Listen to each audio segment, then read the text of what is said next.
નમસ્કાર, આપ જોઈ રહ્યા છો સ્પાર્ક ટુડે ન્યૂઝ। જૂનાગઢ જિલ્લામાં મશરૂમની ખેતી કરતા એકમાત્ર ખેડૂત જતીનભાઈએ કોર્પોરેટ નોકરી છોડી ખેતીનો વ્યવસાય અપનાવ્યો છે। યુવાનોએ કોઈપણ ક્ષેત્રે કારકિર્દી બનાવવા માટે ખંત, ધીરજ, સાહસ જેવા ગુણ તેમજ જે તે ક્ષેત્ર માટેનો અભ્યાસ, તાલીમ અને સંશોધન કે સર્વે કરવો ખૂબ જ જરૂરી હોય છે। તેના થકી કોઈપણ પડકારજનક કામ પણ સારી રીતે પાર પાડી શકાય છે, જેનું શ્રેષ્ઠ ઉદાહરણ ખેડૂત જતીન સોલંકી પાસે છે। તેમણે વર્ષ 2022થી તેમના ફાર્મ ખાતે મશરૂમની ખેતી શરૂ કરી। મશરૂમ અત્યંત સંવેદનશીલ પાક છે અને તેનું વેચાણનું માર્કેટ પણ સ્થાનિક સ્તરે નથી। આ પડકારજનક ખેતીમાં વંથલી તાલુકાના નાનકડા એવા ગામના વતની જતીનભાઈ સોલંકીએ સફળતા મેળવી છે। મશરૂમની ખેતી માટે જતીનભાઈએ સરકારની વિવિધ યોજનાકીય સહાયનો પણ લાભ લીધો છે। વર્ષ 2022થી થાણાપીપળી ગામમાં મધુવંતી ફાર્મ ખાતે મશરૂમની ખેતી તેઓ કરે છે, જેમાં તેઓ વાર્ષિક રૂપિયા 10 લાખથી વધુનો ચોખ્ખો નફો મેળવી રહ્યા છે। નમસ્કાર, મારું નામ સોલંકી જતીન કુમાર હરસુખભાઈ અને થાણાપીપળી ગામનો રહેવાસી છું।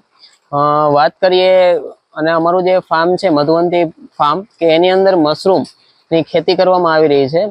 75 બાય 55 સ્ક્વેર ફીટની અંદર અમારો મશરૂમ કલ્ટિવેશનનો ડોમ આવેલો છે કે જેની અંદર ઓયસ્ટર વેરાયટીના જે મશરૂમ છે ગ્રો કરવામાં આવે છે। વાત કરીએ મશરૂમની તો મશરૂમ જે છે એક પ્રકારની ફૂગ જે છે કે એને આપણે કલ્ટિવેટેડ એરિયાની અંદર સારા તાપમાન અને ભેજવાળી જગ્યા આપી અને આપણે એને ગ્રો કરી શકતા હોઈએ છીએ।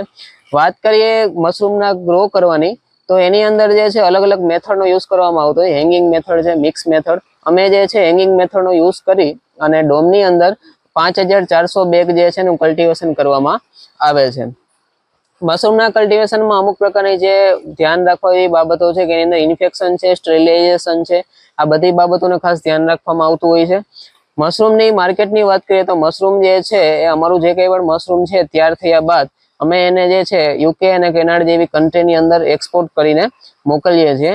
મશરૂમનું કલ્ટિવેશન કરવા માટે ઘઉંની પરાળ, ચોખાની પરાળ અથવા તો સોયાબીનનો ભૂકો છે એનો ઉપયોગ આપણે કરી શકતા હોઈએ છીએ। મશરૂમની બેગ તૈયાર થયા બાદ 12 થી 18 દિવસે જે છે એમાંથી મશરૂમનું જે આ પ્રકારનું મશરૂમ જે છે એમાંથી બેગની અંદરથી નીકળવાની શરૂઆત થઈ છે અને જે મશરૂમને આપણે પેટલ્સને સેપરેટ કરી અને ડ્રાય કર્યા બાદ એક્સપોર્ટમાં મોકલી શકતા હોઈએ છીએ।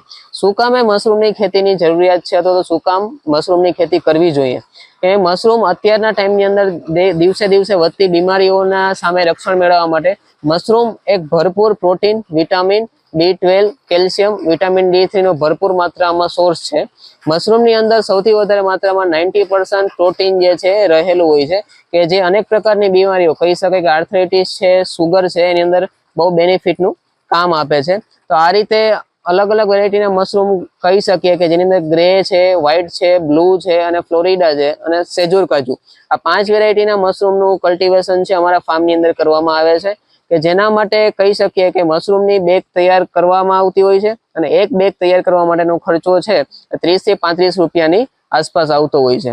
અને મધુવંતી ફાર્મ ખાતે દરેક મહિનાના છેલ્લા રવિવારે જે છે વિદ્યાર્થીઓની તેમજ ખેડૂતોની જે છે એ તાલીમનું આયોજન કરવામાં આવે છે કે જેની અંદર જે છે તાલીમ પૂર્ણ કર્યા બાદ દરેક જે ઇન્ક્લુડેડ ફાર્મર્સ અથવા વિદ્યાર્થીઓ છે એને સર્ટિફિકેટ પણ પ્રોવાઈડ કરવામાં આવતું હોય છે। તો ખાસ કરીને અમે તમામ અમારા મીડિયા થકી ભાઈઓ બહેનો છે ને એટલું જણાવવા માંગીએ છીએ કે આપ પણ મશરૂમની ખેતીમાં આવો।